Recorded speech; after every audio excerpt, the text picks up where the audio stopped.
Hi, welcome to NonStopChess channel. In today's video, I want to show you about an f2 square sacrifice. One of my friend wanted to know, is there a sacrifice on f2 square, since most of the sacrifice were made as a white in my previous videos. He also wanted to know if a person, after developing all the pieces, how he can lose. So in this game, I carefully choose where both there is a sacrifice and white has followed all the principles of development, castle and connecting the rooks. In this game, white is played by Byrne and black is Robert Fischer. This is one of my personal favorite, since I can see so many learnings that I personally learned from this game. The other beauty is, in this game I can show two instances where Kasparov has played a similar move in his olden days. I will show you which are those moves during the game. Little bit background about Byrne. He was a leading American chess master. He won the 1953 US Open Championship and represented the United States in the Chess Olympiad. Bobby Fischer, who during this game was a promising junior, went on to win the US Open and eventually the World Championship in 1972.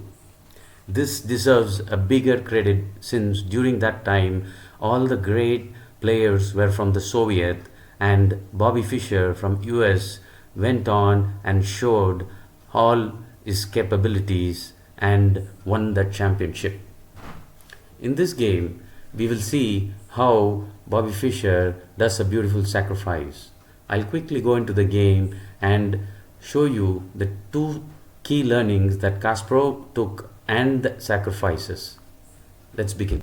Here, white plays d4, nf6, c4, g6, g3, c6, bg2, d5, c into d5, c into d5, nc3, bg7, e3, castle, nge2, nc6, white castles, b6, b3, bishop a6.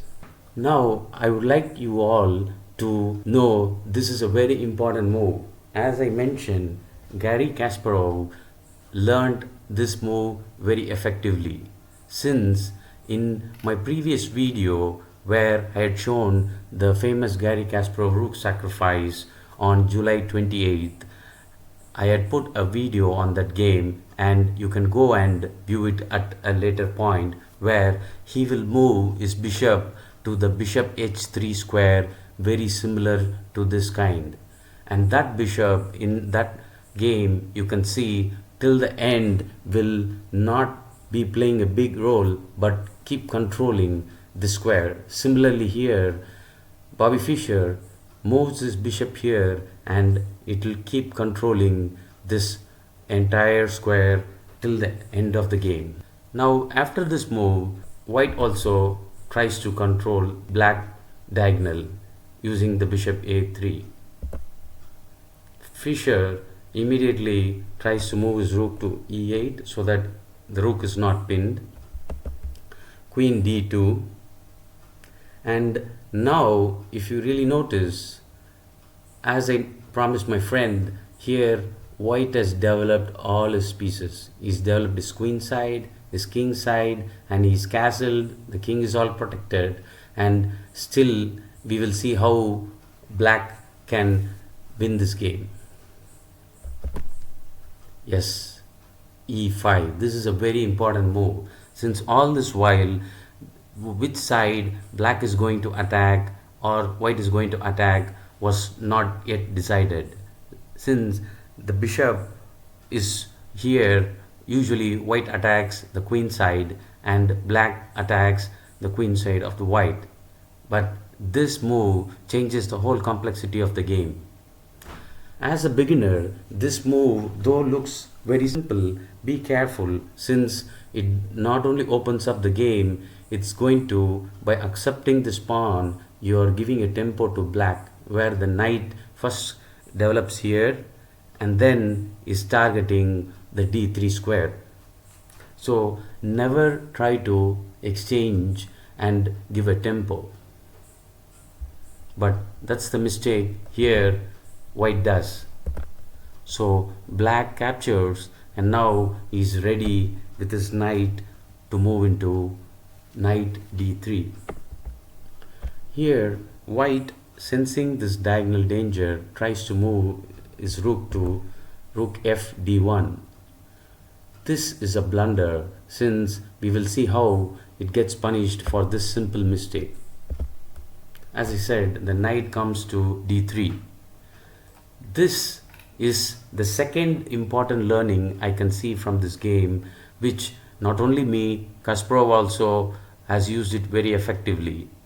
I will show you a game where Kasparov brings his knight to the 6th rank to the same d3 and destroys Karpov in that game. I will put it in my later video, that game, which you will all enjoy. A very important lesson for all youngsters or beginners is never allow the opponent's knight in the 6th rank. It's 95% you are going to lose the game if you allow his opponent, his knight, in the 6th square. So here, after this knight d3, white moves to queen c2. Since instead of moving queen c2, if he plays this knight f4, let us see what happens. Knight e4 we can play, and here, since the knight and the queen is attacked, you have to accept this knight.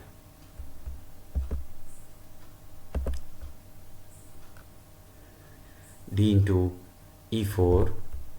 Now this rook move is forced since this bishop is attacking it. Rook c8. You will think this is a very simple move, but it becomes very powerful since controlling this square is very important. The knight is already controlling the c8, so the rooks cannot move here, which means this rook is very powerful coming to this square. Now if the knight is captured, as black you will be tempted to capture with this pawn or the bishop, but as a beginner we will make this mistake. As a grandmaster, you have to think through how, by not accepting it immediately, you can get a much attacking position, and the move that you have to do is bishop c3. A brilliant learning again. You are forced, since your queen is attacked, it can either come to the c2 square or it can come to the e2 square. So the queen e2 is better since it's spinning, and now you simply capture bishop d3 and you have a double bishop in the 6th rank. It is going to control fully the white's space and black will win this game easily.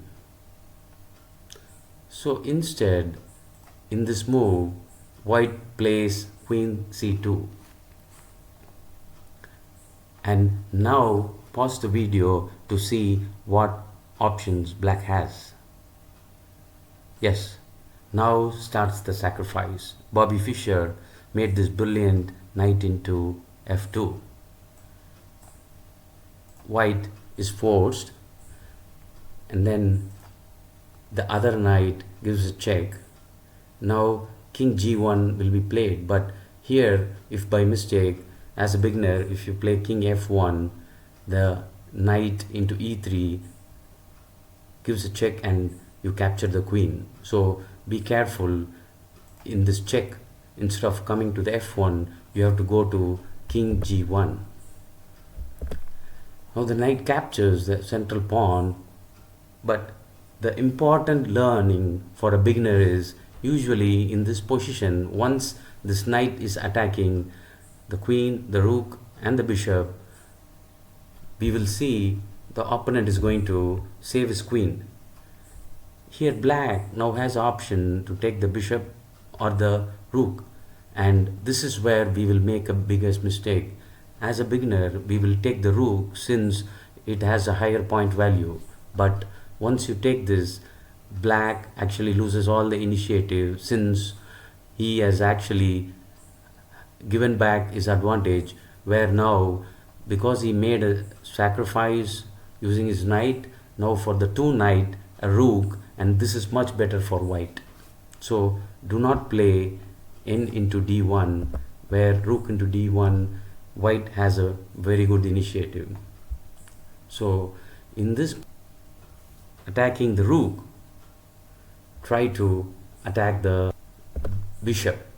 This is a very important bishop, and as a black, if you get an opportunity to choose between a rook or a bishop, see if it is white, and if it's a white bishop, you capture it immediately, since this square is very important for white to defend, and we already have the white bishop. So this is the move that if you are confused, you have to go for.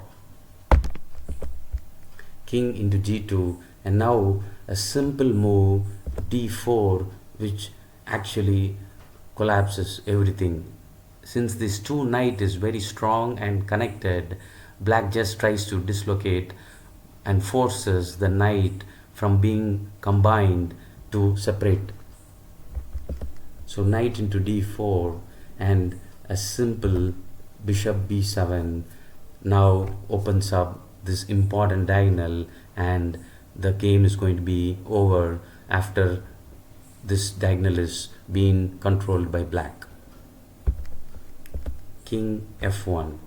Now here there are multiple ways by which black can attack, and what variation Bobby Fischer chooses, queen d7.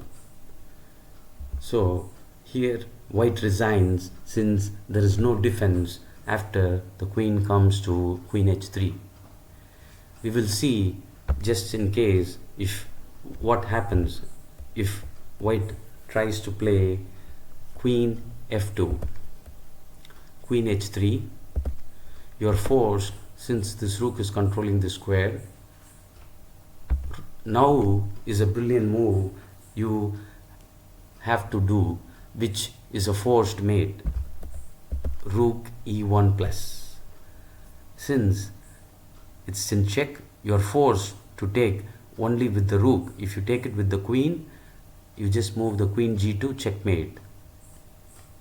And another beautiful bishop into d4 and pinning the queen, since if you capture the bishop, you just give queen g2 and checkmate.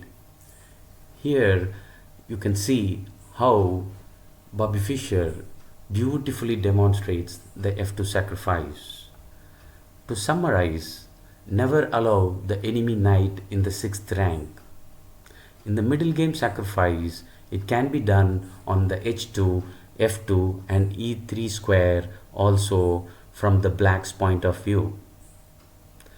The sacrifice in f2 will be effective even if the king as castled is also being shown in this game.